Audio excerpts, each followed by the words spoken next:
Right now. Right now. Right now. Yeah, right now. Right now. Right now. Check it out. It's hot.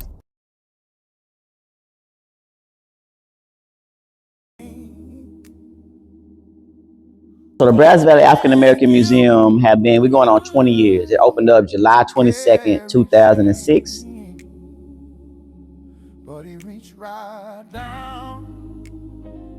Our founders, Mr. and Mrs. Willie and Mel Pruitt, vanguards in our community. So they started it along with the help, of course, with some other soldiers.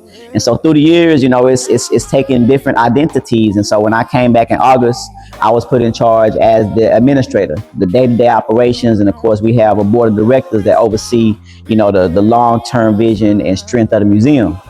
But man, what it is a place where you can come and just, what I give, bro, when people come here, they come alive. Like some people say, I've never been in here. But then they start reading, we get to talking about stuff, and they're like, man, my grandmother, man, and my uncle. And man, I remember, and I always ask people of that, especially our middle-aged people, if they went to integrated schools. Because, in Bryan, the site we're sitting at right now for this museum, it used to be the site of Booker T. Washington Elementary School.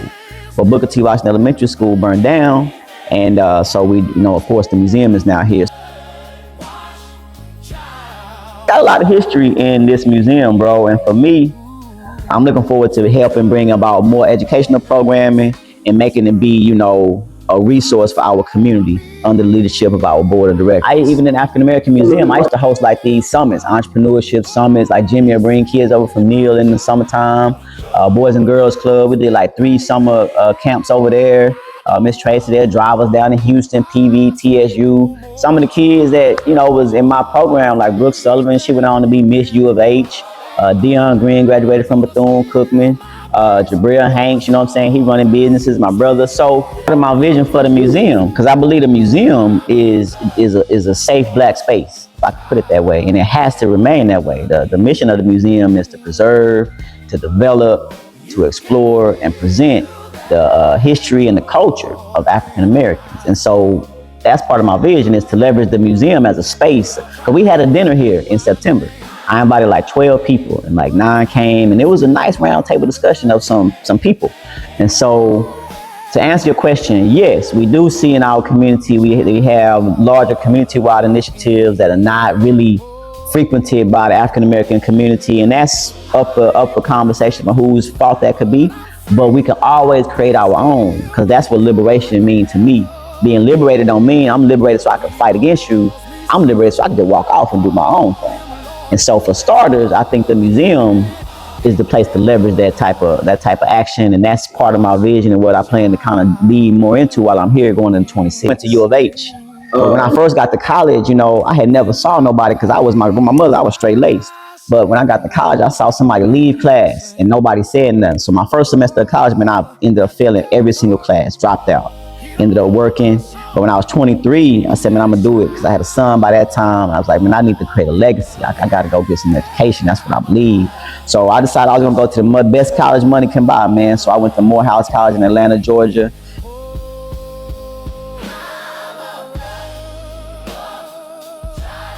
The international headquarters of Black male excellence. So I got an undergraduate degree in urban planning, urban studies. So how do cities work? Housing, transportation, sociology, economics, like a combination of all those things. And from there, bro, I was actually recruited to Texas A&M to get my master's degree. Like Texas A&M flew me from Atlanta to Easterwood. And then I had a choice. I could get a master's degree in urban planning, or I could get a master's degree in land and property development. I didn't know what land and property development was. So what they building, I didn't know who they was. That's all we know him as they. But I was like, so I'm gonna do that. And so I got a Board of Regents scholarship at Texas A&M, Board of Regents, a Board of Directors scholarship at Morehouse College. And so I got my master's degree real quick. I left it, I spent 2 years at A&M. I left just owing 1 class. And man, it was years later, I went back and I got that final class done.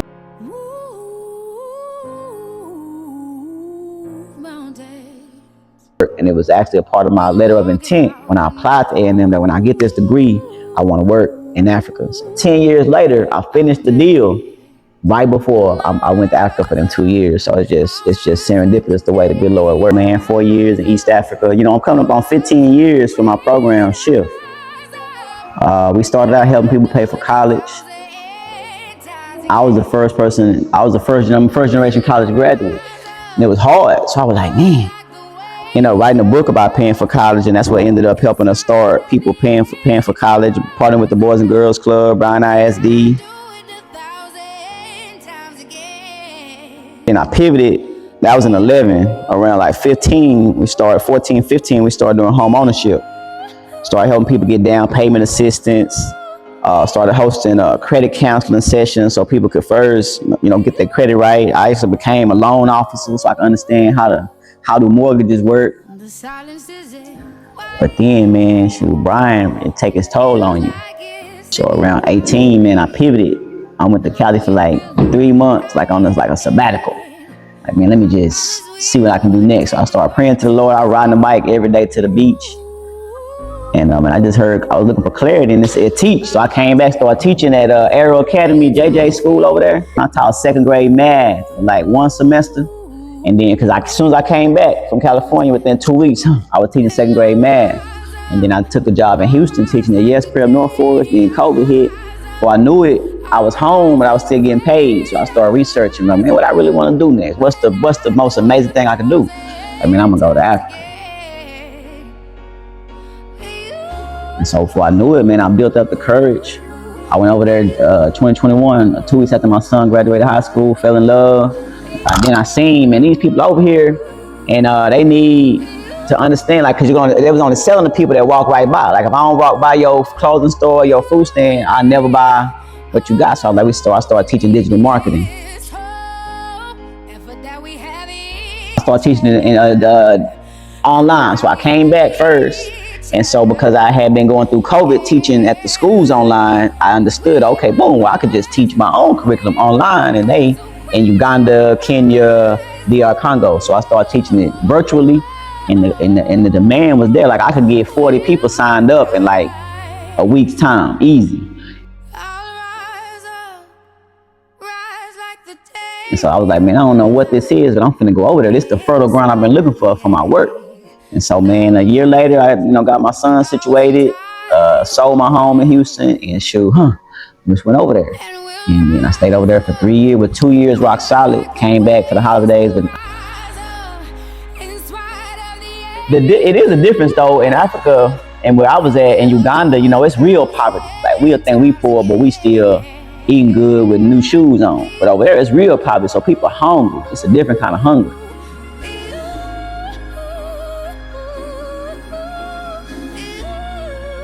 I used to always tell my students, you got to be hungrier than the wolf.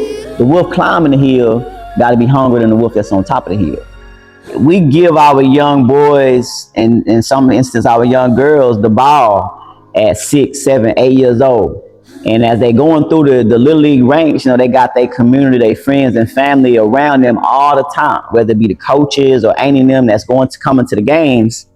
And then we hand them off to the junior high and high schools, and so it still has to be a community effort. So I would certainly say right now we can do a lot without being under the umbrella of the ISDs, because we first are responsible for our young people. You know what I'm saying? And some people say, what the parents doing? Well, cool. If the parents can't hold it up, then that's what is the community doing? Ubuntu, African, word is say, I am because we are. Holding you up, so don't lose faith. So I think if we could adopt that, even if that could be somebody's motto, I am because we are, that would be one way to get a bit more of a tighter grip around what's going on with our young people. We have to clearly define our top, to get an understanding. My grandmother used to say, in all your getting, get an understanding. So let's take your program, for example. Even my program with Shift, we're going to relaunch some things in 26. It's about excellence. So if you want to be a part of this, like, this is the standard. Like, this how we running this. You know what I'm saying? You really set down what's going on from the beginning. And I'm sure you done that, but it's a matter of then with repetition. Just like you get better at shooting free throws by shooting them over and over again, you get better at kicking field goals by kicking them over and over again. We're going to get better by being on time. We're going to get better by making sure like I tell my kids that come to study hall, you got to turn in every single assignment. If you never miss turning an assignment, ain't no way you can fail. So for me, bro, I would say, in order to help people understand what excellence is, we first have to model it, but we also have to make sure our systems is tight. You know what I'm saying? It never slipped. My grandmother, she used to play the piano for churches. And so when I used to be with her for choir rehearsal, if nobody was at the church by 6:05, she leaving. Because they listen, that's not excellence. Why ain't nobody here at 6:05? So that's the kind of, I think, the culture we have to build within our individual programs. And if you're going to be a part of this program, this is how we run it. Yeah, on Wednesdays, man, it's kind of just getting rolling, man. I had teamed up with just Kyron Nix, young man running the AAU team. Like, man, you know, what your guys looking like in terms of their grades? He's like, man, we sure could use some help. And so I was like, man, we're going to start doing study halls. So it was like a pilot program this fall semester. On Wednesdays from 5 to 6, young men would come in here, mostly 5th, 6th, 7th graders, and we'll work on their math. I have to shout out Claudia. Claudia Holly was really helpful in that as well, bringing worksheets and things. But it's just about, you know, creating the whole man, you know, the whole young boy, you know, not just, man, that boy can shoot hoops, man. Nah, that boy got all A's, you know. That's the standard. It's quiet right now, but it's some things that's moving in the background, especially since I went away and I came back, and my profile kind of have been raised to more of a, you know, global, you know, diplomatic things that I can now have within reach.